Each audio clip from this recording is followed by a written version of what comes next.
सबसे नीचे अगर कोई आखिर में कोई है एजुकेशन में तो मुसलमान है, कि सबसे ज्यादा हायर एजुकेशन मुसलमान से आगे हमारे दलित भाई।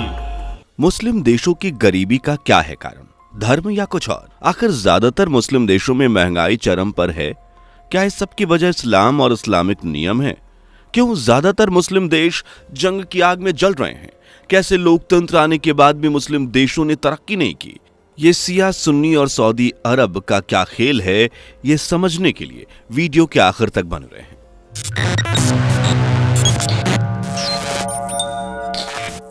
दोस्तों, आज ईसाई के बाद इस्लाम दुनिया का दूसरा सबसे बड़ा धर्म है और दुनिया के कुल देशों में 57 मुल्क ऐसे हैं जो इस्लामिक हैं या मुस्लिम हैं, जिन्हें अल्बानिया, अरबेजान, बहरीन, बांग्लादेश, बेनिन, गैबनान, गिनी, गुयाना, इराक, ईरान सहित यूएई और दूसरे देश भी इसमें शामिल हैं। इनमें से ज्यादातर देशों की आर्थिक स्थिति उठाकर देखी जाए तो हालात बद से बदतर मिलेंगे। ईरान, इराक, पाकिस्तान, बांग्लादेश, अफगानिस्तान, गिनी सहित 45 के लगभग मुस्लिम देश ऐसे हैं जो आज गरीब हैं। इवन सबसे ज्यादा भुखमरी, बेरोजगारी, महंगाई भी मुस्लिम देशों में ही है। उदाहरण के लिए सोमालिया में 1 दर्जन अंडे की कीमत 400 रुपए है, जबकि ईरान में तो एक ब्रेड का पैकेट लेने के लिए 8,500 रियाल खर्च करने पड़ते हैं, जबकि इराक में एक आटे की बोरी अगर चाहिए तो 32,000 से 45,000 डॉलर्स तक पे करने पड़ते हैं। ज्यादा दूर न जाएं तो भारत के पड़ोसी देश पाकिस्तान में 20 किलो आटे की कीमत 3200 रुपए है। ज्यादातर मुस्लिम कंट्रीज के 60 to 70% लोग गरीबी रेखा के नीचे जीने को मजबूर हैं। उन्हें मुश्किल से एक वक्त का खाना नसीब होता है, साफ पानी तो बोल ही जाइए। लेकिन ये सब क्यों? तो इसके पीछे कई कारण हैं जिन्हें हम एक एक करके एक्सप्लेन करने वाले हैं। लेकिन उससे पहले अगर आपने अभी तक हमारे चैनल को सब्सक्राइब नहीं किया तो कर लीजिए और बेल आइकन को प्रेस करना तो बिल्कुल भी मत भूलिए।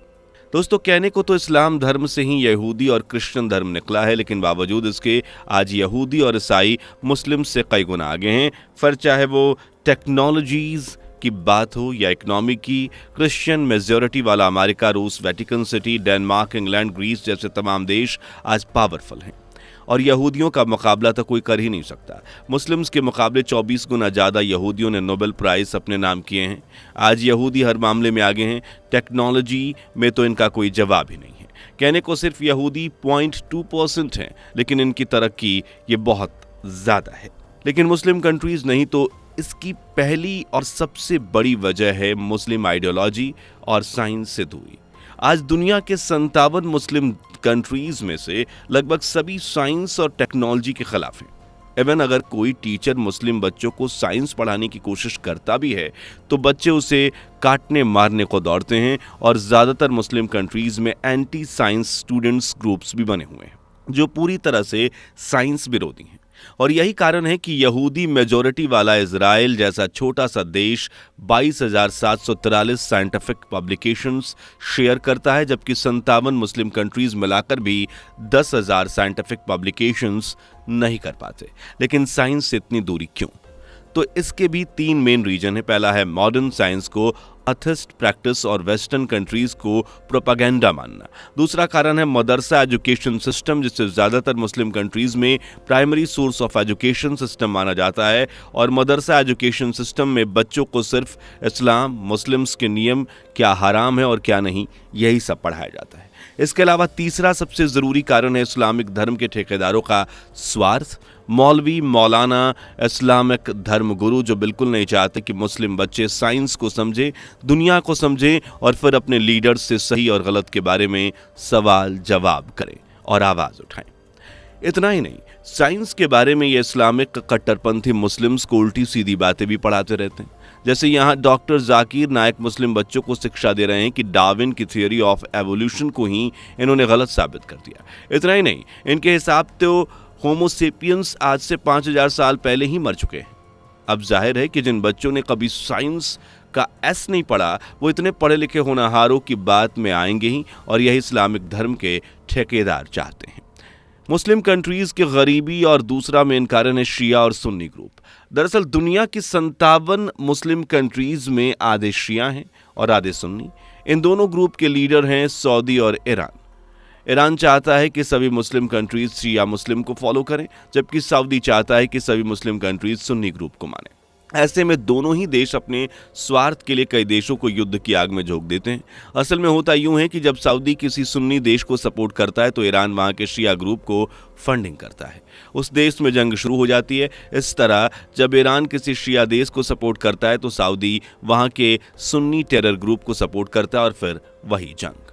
उदाहरण के लिए यमन को देख लीजिए। साल 1982 में यमन के लीडर अली अब्दुल्ला सालेह जो सुन्नी थे, उन्होंने सऊदी अरब का साथ लिया, जिस वजह से ईरान ने यमन के शिया टेरर ग्रुप को फंडिंग शुरू कर दी और बदले में पूरा यमन 3 दशकों तक सऊदी और ईरान के बीच जंग का मैदान बना रहा। हालात इतने खराब हो गए कि लोग भुखमरी से दम तोड़ने लगे।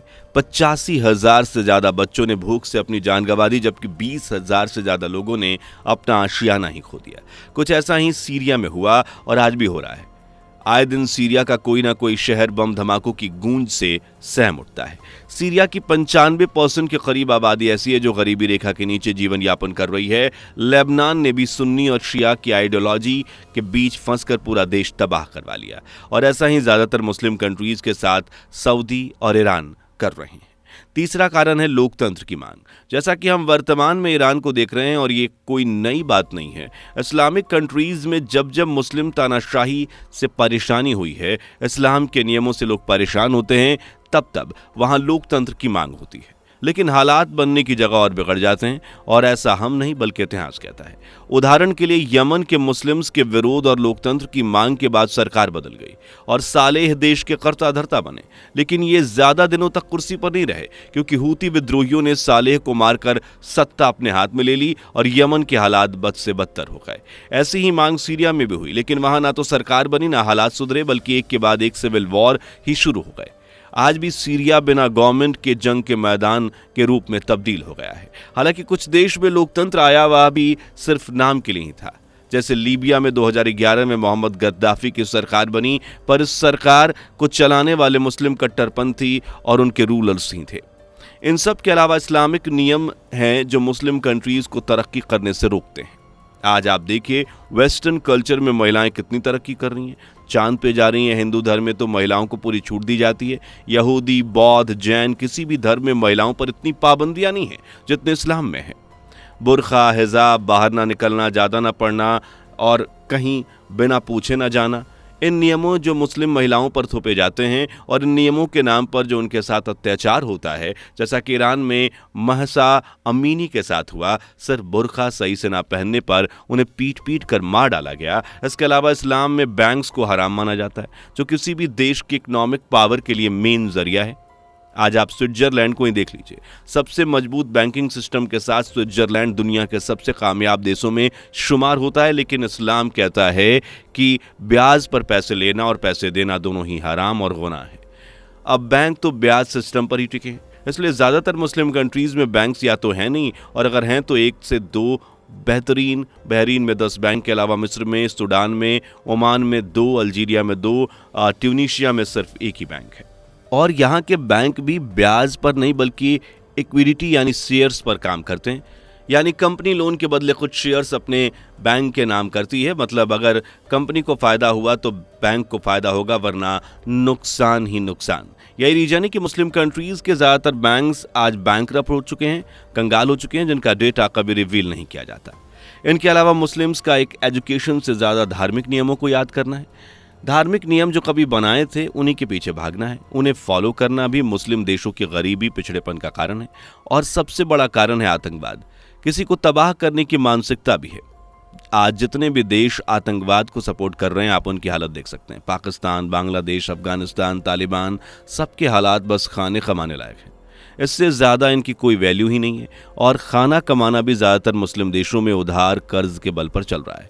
यानी अगर मुस्लिम देशों को भी तरक्की करनी है तो उन्हें कट्टरपन छोड़कर एजुकेशन और साइंस को अपनाना होगा, अपनी पुरानी वैल्यूज़ को छोड़ना होगा, जो मुमकिन है नहीं। इसलिए ये कहानी भी नामुमकिन ही है कि आने वाले समय में जो 10 से 11 मुस्लिम देश तेल, नेचुरल गैस की वजह से अमीर हैं वो रहेंगे, या इसी कट्टरपंथ आइडियोलॉजी में फंस कर बर्बाद हो जाएंगे और बाकी कुछ कर पाएंगे या नहीं। वेल, आप अपनी राय बता सकते हैं, कमेंट बॉक्स खुला है। और हाँ, वीडियो पसंद आई हो तो लाइक शेयर करके चैनल को सब्सक्राइब कर लीजिए। दोस्तों, आपकी स्क्रीन पर 2 और वीडियो दिख रही हैं, जिसे देखने के लिए आप स्क्रीन पर क्लिक करें। दोनों देखिएगा, बहुत अच्छी वीडियो बनी है।